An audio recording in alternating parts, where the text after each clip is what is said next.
நீங்கள் பார்த்துக் கொண்டிருப்பது உங்கள் விஜய். தந்தை போயிட்டாருங்கிறத கேள்விப்பட்ட அஸ்வத்தாமாவுக்கு கோபம். நாராயணாஸ்திரத்தை பிரயோகப்படுத்தி துரியோதனனுக்கு வேண்டிய நல்லதை செய்வோம் என்று துரியோதனிடத்திலே சூளுரைத்தான். தன் வில்லெடுத்தான், அம்ப பூட்டினான், அஸ்திரத்தை மந்திரித்தான். நாராயணாயமே பித்ரா பிரணம்ய விதிபூர்வகம், என் தந்தையை வணங்குகிறேன், நாராயணனை வணங்குகிறேன். தந்தையிடத்தில் என் பக்தி உண்மையாக இருக்குமானால் இது போய் அனைவரையும் அழிக்கட்டும். உபஹார புராதத்தா பிரம்மரூப உபஸ்திதா, பிரம்மாவே எனக்கு ஏற்கனவே இதை கொடுத்திருக்கிறார். தம் ஸ்வயம் பிரதிகிருஹ்யாத பகவான் ச வரந்ததௌ வவ்ரே பிதாமே பரமமஸ்திரம் நாராயணன் ததா, என் தந்தைக்கு இந்த நாராயணாஸ்திரம் கிடைச்சது, அவர்தான் எனக்காக கொடுத்துள்ளார். இத்தை எய்ய போகிறேன் எய்தான். எய்த உடனே அதுவே அதுங்கிட்டேருந்து 100 கதை, அதுங்கிட்டேருந்து 1000 வில்லு, அதனிடத்திலேருந்து எல்லா விதமான பன்றிகளோ ஓணான்களோ அதுவோ என்னென்ன உண்டோ அந்த அஸ்திரத்திலேருந்து மொத்த ஆபத்தும் வளர்றது. அவன் விட்டுருக்கிறது ஒரே அஸ்திரம் தான். அந்த அஸ்திரம் ஒரு முகமாக ஒத்தத்திலையும் போய் அழிக்க போகிறது. பெரும் சூறாவளி ஏற்பட்டது. அங்கே இருக்கிற பாண்டவர்கள்லாம் அழிக்க போனான். அப்போ தான் அர்ஜுனன் தவித்தான். நாராயணாஸ்திரத்தை விட்டுருக்கான். நான் துரோணாச்சாரியரிடத்தில் கற்றுக்கொள்ளும் போது எந்தெந்த அஸ்திரத்துக்கு ஏதேது பிரத்யஸ்திரம்னு எனக்கு கற்றுக் கொடுத்தார். வாருணாஸ்திரத்துக்கு ஆக்னேயாஸ்திரம், காருடாஸ்திரத்துக்கு நாகாஸ்திரம், ஐந்திராஸ்திரத்துக்கு பிரம்மாஸ்திரம் எல்லாம் கற்றுனேன்.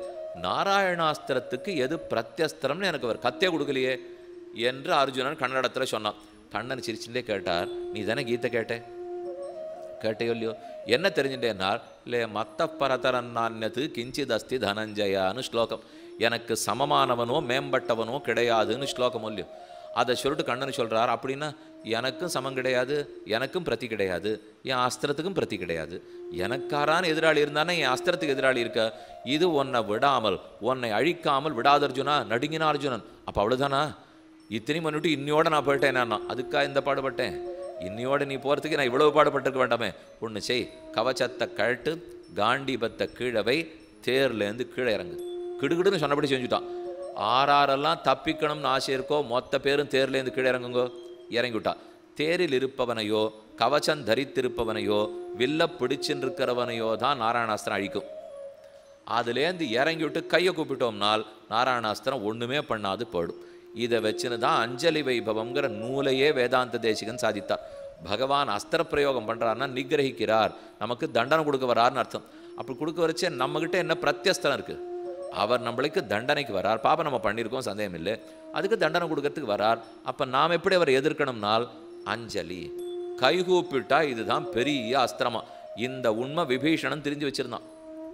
ஆகாச மார்க்கத்தில் விபீஷணன் பறந்து வருகிறான். இந்த பக்கத்திலே ராமேஸ்வரம் திருப்புல்லாணி கரையில் குரங்குகள்லாம் கூட்டமாக இருக்கா.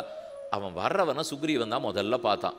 அதோ ராட்சசோபேதி பஷ்யத்வம் அஸ்மான் ஹந்தும் ந சம்சயா, நம்ம மொத்த பேரையும் கொல்றத்துக்கு விபீஷணன் வருகிறான் சத்தம் போட்டான். ஏ சுக்ரீவஸ்ய வச்சசுத்வா சர்வேதே வானரோத்தமாக சாலாம் சைலாம்ச உத்தம்ய. உடனே ஒரு குரங்கு ஒரு கையில் மலையை பிடிங்கிட்டு தான், ஒரு கையில் மரத்தை பிடிங்கிட்டு தான் வரட்டாமா அப்படிங்கிறதுக்காக விபீஷணனுக்கு காத்துன்னு இருக்கு. வால்மீகி கேட்டுட்டார், இந்த ஒருத்தம் வர்றதுக்காக இத்தனை பேர் நடுங்கிறப்போ அப்படி என்ன விபீஷணனை கண்டிப்பா பயம்னால் இல்லை ஒருவேளை கதையை வச்சுருக்கான். ஏஷ சர்வாயுதோபேதா சதுர்பிஸ் சஹராட்சசை ஆஜகாம முகூர்த்தேன யத்தர ராமஸ்ஸ லக்ஷ்மண, தான் 4 ராட்சசர்களோட அனைத்து ஆயுதங்களையும் தரித்து கொண்டு விபீஷணன் வந்தான் என்று வால்மீகி எழுதினார். ஆனால் லங்கையிலேருந்து ஆகாசத்தில் தாவச்சே உத்பபாத கதாபாணிகி, கதையை மட்டும் எடுத்துன்னு வந்தான்னு அங்கே எழுதியிருக்கார். ஆனால் இங்கே வந்து சேர்றதுக்குள்ள அனைத்து சஸ்திரங்களும் எடுத்துன்னு வந்தான்னு இங்கே சொல்கிறார்.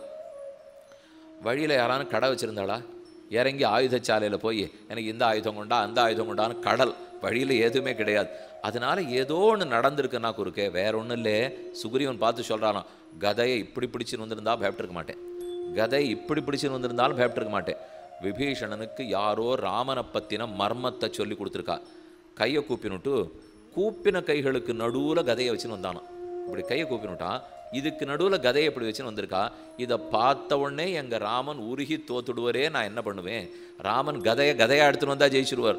ஆனால் ஒருத்தன் அஞ்சலி முத்திரையோடு வந்தால் அஞ்சலி பரமாமுத்ரா க்ஷிப்ரம் தேவப்பிரசாதினி, அஞ்சலிங்கிற முத்திரையை காட்டினால் அவருடைய தண்டன முத்திரை போயிடும்.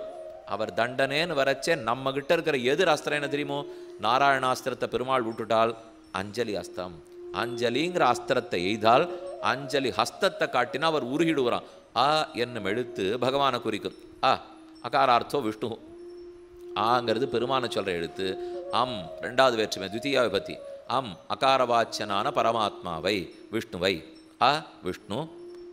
அம் விஷ்ணுவை. ஜலயதி உருக பண்ணுகிறது. அம் ஜலயதீதி அஞ்சலிகி. ஆ என்று சொல்லப்பட்ட பெருமானை இதை காமிச்ச உடனே வணங்கின உடனே அவர் உருகிடுறாரோ இல்லையோ, அப்போ பெருமானை உருக பண்ணும் அஸ்திரம் அஞ்சலி. அதனால தான் அஞ்சலி அஞ்சலின்னு சொல்லிட்டு இருக்கும். கை கூப்பிட்டோன்னு சொன்னால் அவர் மயங்கி விடுறார். விபீஷணனுக்கு அதுக்கு தான் மயங்கிடுவாரோன்னு சுக்ரீவனுக்கு பயம். போ இங்கேயும் எல்லாரையும் கை கூப்புங்கன்னு கண்ணன் சொல்கிறார். அர்ஜுனன் கை கூப்பினால் நாராயணாஸ்திரம் வருது. ஆங்காங்கு சூறாவளி ஆட்டம் மொத்த இடம் அப்படியே இருட்டின்றே வருது. அதே போல் அர்ஜுனன் இடத்துலையும் வந்தது. வெறும் அவனை பிரதட்சணம் பண்ணிட்டு ஒன்றும் பண்ணாத போகிறது. தாண்டி போகிறத பார்த்தா பீமசேனன் மட்டும் தேரில் உட்காந்துட்டு நான் எந்த அஸ்திரத்துக்கும் பயப்படுவதாக இல்லை. நான் ரொம்ப பெரியவாழ்கிட்டெல்லாம் காலக்ஷேபம் பண்ணியிருக்கேன். நான் தெரிந்த போர் ஆருக்கு தெரியும். என்னவோ இதை போல் இறங்கி அப்படி அஸ்திரத்தை கண்டு பயந்து தேர்லேருந்து இறங்கிறத விட உயிர் விடுவது மேல். அதனால் நான் விடமாட்டேன்னு தான் அர்ஜுனன்ட்ட கண்ணன் சொன்னார். இவனை முதல்ல கீழே இறங்க சொல்லு. அது தெரியாமல் இவன் என்னமோ வீராப்பு பேசிட்டு இருக்கா. அப்போ எங்கே வீரம் பேசணுமோ அங்கே தான் பேசணும். கண்ணனே கூட வந்தார். அர்ஜுனன் சொல்லிட்டான், நான் சொன்னால் அவன் கேட்க மாட்டான், அதனால தேவரீர் என்ன சொல்லணுமோ சொல்லணும். அதுக்கு கூட அவன் தான் வரணும். தான் சொன்னால் கூட இவர் கேட்க மாட்டேங்கிறானோ இல்லையோ. கண்ணனே அர்ஜுனன் இழுத்துன்னு வந்து பீமசேனன் மேலே 2 பிடிவாதம் பிடிச்சிருந்தான். அவன் கையை பிடிச்சி கீழே இழுத்து விட்டார். அவன் கீழே இறங்க மாட்டேன்னு மறுக்கிறான். நான் சொல்கிறேன் ஒரு தரமான இறங்கு, சொல்லதை கேள் என்று சொல்லி பீமசேனனை கீழே இறக்கினார். இறக்கின உடனே அவன் விழுந்த சமயத்துக்கு அஸ்திரம் தாண்டி போச்சு. இன்னும் அடுத்த நிமிஷம் மட்டும் அவன் தேரில் இருந்திருந்தான்னால் தேரும் போயிருக்கும், தலையும் போயிருக்கும், அவனும் முடிஞ்சு போயிருப்பான். ஆனாலும் அவனும் ரட்சிக்கப்பட்டான். நாராயணாஸ்திரம் வீணாச்சு. இதை பார்த்த உடனே பக்கத்தில் துரியோதனன் இருந்தவன் பெரும் அஸ்திரத்தை எய்தாய், மிக சந்தோஷம். ஆனால் மொத்த பேர் அந்த அஸ்திரத்திலேருந்து இந்த கபடதாரி, இந்த வேஷதாரி கண்ணன் சொல்லி கொடுத்ததுனால மொத்த பேரும் தப்பிச்சிட்டார்கள். நீ இன்னொரு தரம் விடு. அவன் சொன்னான், அப்படியெல்லாம் நாராயணாஸ்திரத்தை அடிக்கடி விட முடியாது. அது ஒரு தரம் தான் விட முடியும். ரொம்ப பெரிய விஷயத்தெல்லாம் ஒரு தரம் தான் பண்ண முடியும். அடிக்கடி பண்ணியிருந்தா அப்புறம் சுமாராயிடும்.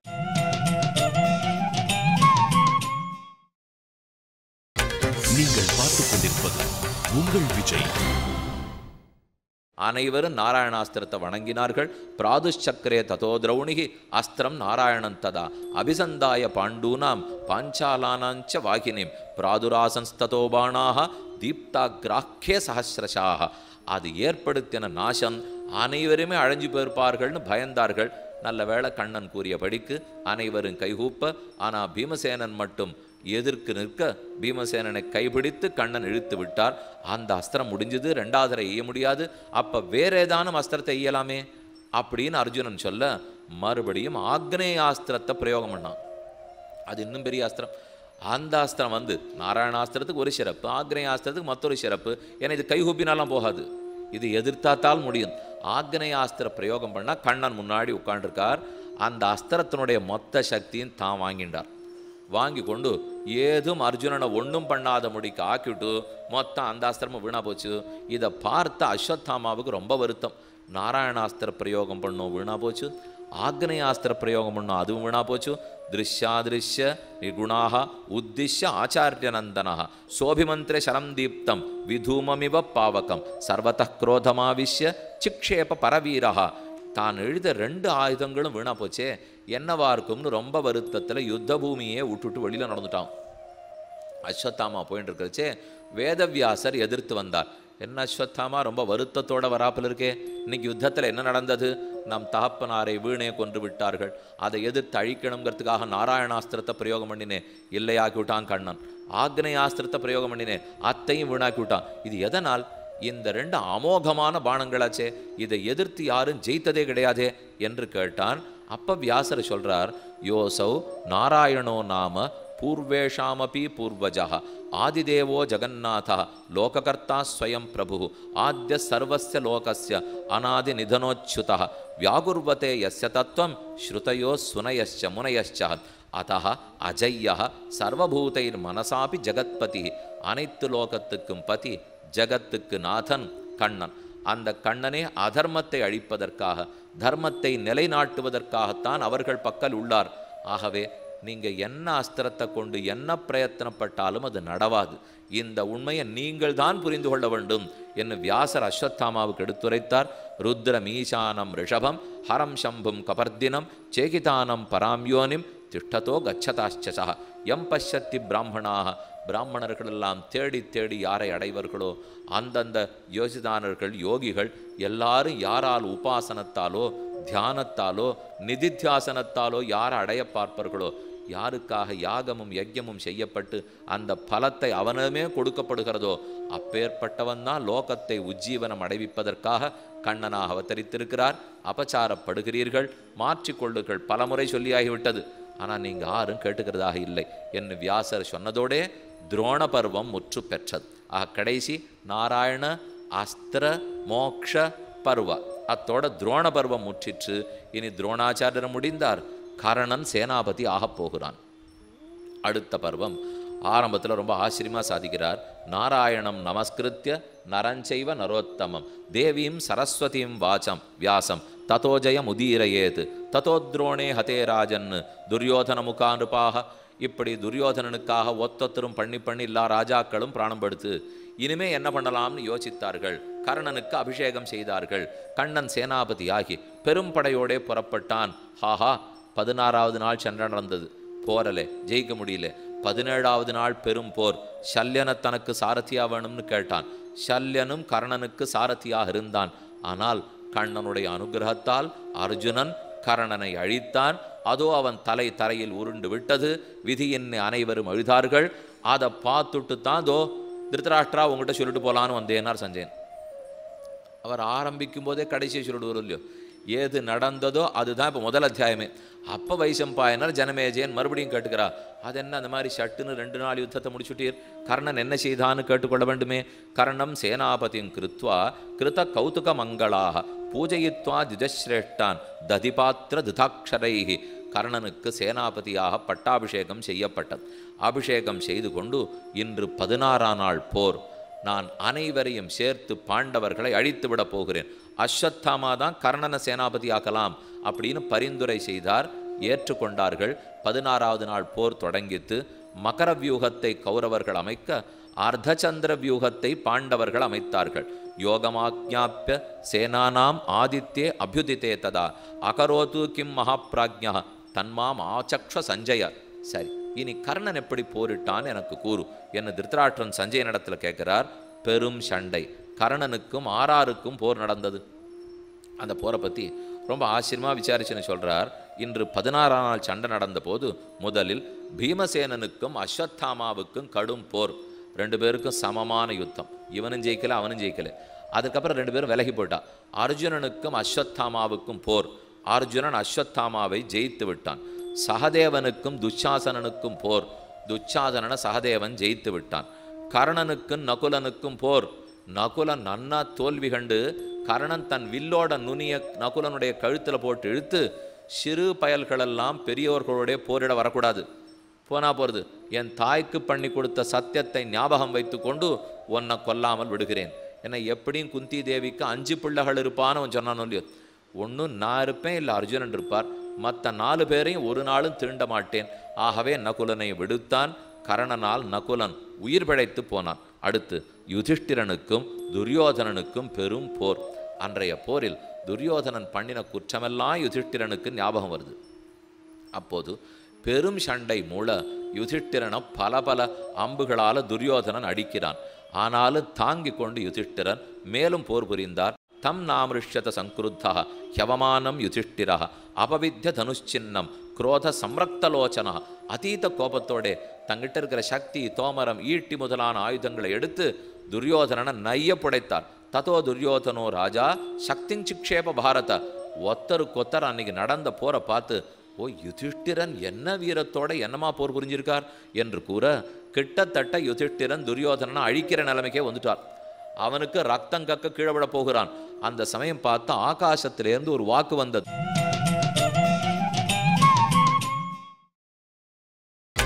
நீங்கள் பார்த்துக் கொண்டிருப்பது உங்கள் விஜய்.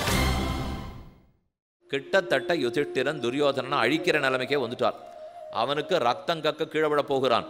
அந்த சமயம் பார்த்து ஆகாசத்திலிருந்து ஒரு வாக்கு வந்தது. பீமஸ்தமாக ததா பிரதிஜாம் அனுச்சிந்தயன் நாயம் வத்தியஸ்தவ நிருப இத்யுக்தஸ்ஸ நெவர்த்தத. ஆகாசவாணி சொல்லித்து, இவனை கொல்கிறேன்னு பீமசேனன் சபதம் பண்ணியிருக்கான். தர்மபுத்திரா, நீ அவனை கொன்னு உன் தம்பி வாக்கியத்தை பொய்யாக்கி விடாதே. அதை கேட்டு சரி துரியோதனன் போகட்டும் அப்படின்னு விட்டுட்டார்.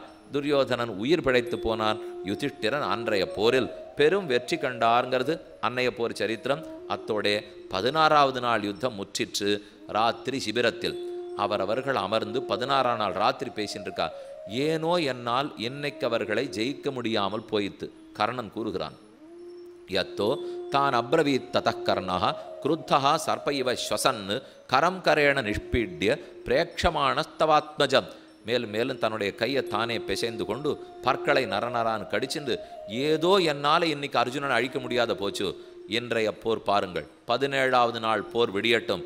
அன்று நானோ அர்ஜுனனோ இருவரில் ஒருவல் தான் இருப்போம். கண்டிப்பாக அர்ஜுனனை அழித்து விடுவேன். யத்தோ திருடஸ்ச தக்ஷஸ்ச திருதிமான் அர்ஜுனஸ்ததா சம்போதயதி சாப்பியேனம் யதா காலம் அதோக்ஷஜா என்று இவன் வீரப்பேச்சு பேசினார். துரியோதனன் நம்பினான். ஆனால் எனக்கொன்று வேணும்னு கர்ணன் கேட்க போகிறார். அதற்குள் காட்சி திருதராஷ்டிரன் சஞ்சயன் பேசின்றிருந்தாளோ இல்லையோ. ததோ துரியோதன சூதா பஷாத் கிமகரோத்ததா. சரி, கர்ணன் இப்படி பேசினானே, போனானா என் பிள்ளைக்காக சண்டை போட்டு ஜெயிச்சு கொடுத்துட்டானா? அஹோ பத மகத் துக்கம் எத்திர பாண்டு சுதான் ரணே நாதரது ரபசக்கர்ணா தெய்வம் நூனம் பராயணம். கர்ணன் எவ்வளவு சிறந்த வீரன். ஆனால் ஏனோ இது வரைக்கும் அவன் பெருமை உலகத்தில் வரவே இல்லை. தெய்வம் இப்படித்தான் நிறைய பேரை கெடுத்துரு தெரியுமோ சஞ்சயா என்ன திருதராஷ்டிரன் சஞ்சயன் இடத்துல பேசிட்டு இருக்கான். அப்போ எவ்வளவு நல்லவன். என்னமோ அந்த அர்ஜுனனுக்கு கூட கூட கண்ணன் துணை புரிஞ்சுட்டு இருக்காரு. கர்ணனுக்குன்னா துணை புரிஞ்சிருக்கணும். அவன் எவ்வளவு நல்லவன், என் பிள்ளையை காப்பாற்றுறானோ இல்லையோ, அதனால் அவன் ரொம்ப நல்லவன் என்று பேசினோடனே சஞ்சயனுக்கு கோவம் வந்துருத்து. கண்ணன் பாண்டவ தூத்தனா வரைச்சே தேரை கொடுக்குறேன், ஊரை கொடுக்குறேன், ஒம்பக்கம் வேணுன்னு இன்னைக்கு அதே தெய்வத்தை போய் நிந்திக்கிறாயே, இப்படி பேசாதே. உன்னால் இத்தனை ராஜாக்கள் மடிஞ்சு போய் நாடே தவிக்கிறது. இப்போ போய் என்னமோ ஏன் கண்ணன் இன்னும் கர்ணனுக்கு உதவலேன்னு கேட்டுருக்கியே, இது சரியான பேச்சல்ல. இனி கேள், நீ இதெல்லாம் எங்கிட்ட பேச வேண்டாம், கதையை சொல்றேன் கேள்ட்டான். கர்ணன் கூறுகிறான், எங்கிட்ட பரசுராமர் கொடுத்த வில்லு இருக்கு, அந்த கோரமான காண்டீபத்தை கூட இது ஜெயிச்சிரும். ஆனால் எனக்கு ஒரு குறை இருக்கு துரியோதனா, அந்த குறையை நீ சரிப்படுத்தி விடு. ரஷ்மிகிராஹ்ச தாசார்கா சர்வலோக நமஸ்கிருதா அக்னிதத்தஸ்ச வை திவ்யா ரதா காஞ்சன பூஷணா. என் தேர் அக்னி பகவான் கொடுத்திருக்கிற தேர், அதை போல அர்ஜுனன் தேர் அவர் கொடுத்திருக்கிற தேர் ரொம்ப சிறந்த தேர். ஆனால் அந்த தேரோட்டியா கண்ணன் அப்புறத்தில் இருக்கிறார். எனக்கு சிறந்த தேரோட்டி இல்லை. நம்ம கோட்டி எல்லாத்தையும் நான் பார்த்துட்டேன். சல்யன் சிறந்த தேரோட்டி. அதனால் சல்யன் எனக்கு தேரோட்டியாக இருக்க சொல்லு. கண்டிப்பாக இன்னைக்கு யுத்தத்தை முடிச்சு விட்றேன் என்று கேட்டால் துரியோதனை சற்றே யோசித்தான். சல்யன் பெரிய ரத்தியாச்சே, அவரே நமக்கு வேற சம்பந்திஸ்தானம். அப்படி இருக்கிறச்சே அவரை போய் தேரோட்டியாக வச்சா அவர் என்ன நினைப்பணும்னு யோசித்தான். சரி, கர்ணன் என்ன சொன்னாலும் கேட்டுவிட வேண்டியதான். நேர போனால் கேட்டுன் வரேன்னு சல்யன் இடத்துல வந்தான். மதுரராஜனை நமஸ்கரித்தான். ஹே மதுர நரேஷ், உம்மனிடத்துல ஒரு பிரார்த்தனை. துரியோதனன் கேட்குறான், பிரார்த்தனை அழிக்கணும்னு சொன்னால் அதுக்கு ஒரே வழி, கர்ணன் மட்டும்தான் நம்மகிட்ட இருக்கிற மாற்று. அந்த மாற்று உம்மை பிரார்த்திக்கிறான். நீர் அவருக்கு தேரோட்டியாக இருந்து அவனை ஜெயிக்க வைக்கணும். சட்டென்று சல்யனுக்கு கோபம் வந்துடுத்து. யாரோட என்னை ஒப்பிட்டு பேசுற நீ? பீஷ்மர் துரோணர் முதலான போல மகாரதினா அதெல்லாம் எனக்கும் தெரியும். நீர் பீஷ்மரை போன்றவர், துரோணரை போன்றவர். ஆனால் சாரத்தியம் பண்ணுறதுல ஒன்றும் தப்பில்லையே. கண்ணனை விட நீர் உயர்ந்தவர்னா. கண்ணனுக்கு தேரோட்ட தெரிஞ்ச விட உமக்கு நன்னா தெரியும், அவனுக்கு வில்லு பிடிக்க தெரிஞ்சதை விட உனக்கு நன்னா தெரியும்னு ஒன்று. சரி ஒத்துனுட்டான். என்னை நீ புகழ்ந்துவிட்டேன், எனக்கு இருக்கிற கண்ணன் மதிப்பு கொடுத்துட்டேன். கண்டிப்பாக உனக்காக நான் போரிடுறேன், நான் தேரோட்டுறேன். ஆனால் ஒன்றே ஒன்று, தேரோட்டின்னு இருக்கிறச்சே என் மனசில் பட்டதை நான் சொல்லிடுவேன். சரி, அது யாரும் செய்ய வேண்டியதானே. தேரோட்டி மனசில் பட்டத்தை சொல்லி நன்னா யார் அந்த தேருக்கு அதிபதியோ அவரை நல்வகைப்படுத்தணும் இல்லையா என்று பேசினுட்டார்கள். தேர் தயாராகட்டும்னு கர்ணன் கூறினான். மிகச்சிறந்த குதிரைகளை தேரில் பூட்டினார்கள். தேர் புறப்பட போகிறது. ஏறி சூரியன் உட்கார்றா போல சூரியபுத்திரன் உட்கார்ந்தான். சல்யன் கடிவாளத்தை இழுத்து பிடித்தான். கிருத்வா பிரதட்சிணம் யத்னாத் உபஸ்தாயச்ச பாஸ்கரம். சூரியனை நமஸ்கரித்தான். தேரை வலம் வந்தான். தேரில் ஏறி உட்கார்ந்துட்டான். ஏற்கனவே தர்மபுத்திரன் சல்யன் இடத்துல வரம் வாங்கிட்டு இருக்கானோ இல்லையோ. என் பக்கத்தில் போரிட வேண்டிய நீங்கள் அந்த புறத்தில் போரிடுகிறீர்கள், எங்களுக்கு ஒரு நல்லது பண்ணுங்கோ. என்னைக்காவது கண்ணனுக்கு சமமாக சல்யனான நீர் கர்ணனுக்காக தேரோட்ட கூப்பிடப்படுவீர். அந்த சமயம் அர்ஜுனன் ஜெயிக்கும்படி நீங்கள் பார்த்துக்கணும் அப்படின்னு தர்மபுத்திரன் ஏற்கனவே கேட்டு இருந்திருக்கான். பிரஸ்திதஸ்ய கர்ணஸ்ய நிபேது ஸ்துரகாபுவி ஆஸ்தி வருஷஞ்ச பதிதம் அந்தரிக்ஷாத் பயானகம். குதிரை களம்பச்சேவே தடிக்கு கீழே விழுந்தது, ஆகாசத்தில் கொல்லிக்கட்டை விடுறது, ரத்த ஆறு ஓட ஆரம்பிச்சது, பருந்துகள்லாம் இடது வலமாக திரும்ப சுத்த ஆரம்பிச்சது. யாரும் அதெல்லாத்தையும் பார்த்துக்கவே இல்லை. மறுபடியும் கர்ணன் தற்புகழ்ச்சி, நாகம் மகேந்திராதபி வஜ்ரபாணேகே, நான் மகேந்திரனை கண்டும் கலங்கினதில்லை, திரிசூலத்துக்கும் பயப்பட மாட்டேன், பரசுராமரிடத்திலேயே கற்றவன், தனுகும்ஷி சித்ராணி நிரீக்ஷ சல்ய துவஜான்கதாக சாயகாஞ்ச உக்ரரூபான் அம்சிச்ச தீப்தம் பரமாயுதம். இன்னைக்கு இருக்க போறிய போகரில் யாருன்னு முடிவாயிடும். தேவர்களெல்லாம் ஆகாசத்தில் கூடட்டும், அனைவரும் நம்முடைய போரை பார்க்கட்டும் என்று மறுபடியும் மறுபடியும் புகழ்ந்து பேசிக்கொண்டான். அப்போதும் சல்யன் ஓரொரு சமயம் வெட்டி வெட்டி சொல்றார். இப்ப தேவையில்லாத ஒன்றை கர்ணன் பேசினான். எங்க அர்ஜுனன் இருக்கிறான், எந்த இடத்துல கண்ணன் இருக்கிறார், அவர்களுடைய தேர்கொடி எங்க இருக்கிறதுன்னு என்னுடைய படையாட்களில் யார் காட்டினாலும் 10 கிராமத்தை தானமாக கொடுப்பேன். அந்த அர்ஜுனுடைய மணிமுகுடம், அவனுடைய கிரீட்டம் எங்க இருக்கிறதுன்னு அடையாளம் காட்டினால் 10,000 பொற்காசுகள் தானமாக கொடுப்பேன். 20 ஸ்லோகம். இது தேவையற்று இதை போலே அவள் எங்கே இருக்கான்னு அடையாளம் காட்டினா 10 லட்சம் கொடுப்பேன், 10 கிராமம் கொடுப்பேன், 100 பசுமாடு கொடுப்பேன், 1000 தேர் கொடுப்பேன்னு தான் கேட்டுன்றவர் சொன்னார். வீரத்தோட போய் போரிடுறதுக்கு பரிசு எதுக்கு கர்ணான்னார் அவர். நீ இன்னமும் பரிசு புரிதான் அறிவிச்சுருக்கார். ஆனால் தீவிரவாதி மறைஞ்சிட்டு இருக்கானா, இதோ நேராக வந்துட்டு இருக்கான் தேரோட, எங்கேன்னு உன்னை தேடின்னு வந்துட்டு இருக்கான். நேராக இருக்கிறவனத்தை பார்த்து படி ஒரு குண்டூசி இருந்தது இந்த மண்டபத்தில் கீழே விழுந்துடுத்து, தேட முடியாது. எங்கே குண்டூசின்னு கேட்டால் நீங்கள்லாம் தேடி கண்டுபிடிச்சி கொடுத்தீள். இந்த மண்டபம் முழுக்க பெரிய யானை நிற்கிறது, இங்கே ஒரு யானை நிற்கிறதாமே, கண்ணிலே படலையே அப்படின்னு நான் சொல்லி நீங்கள்லாம் சுற்றி சுற்றி யானையை தேடுன்னு தேடி தோ இருக்கேன்னு எடுத்து கொடுத்தீங்கன்னா எப்படி இருக்கும்?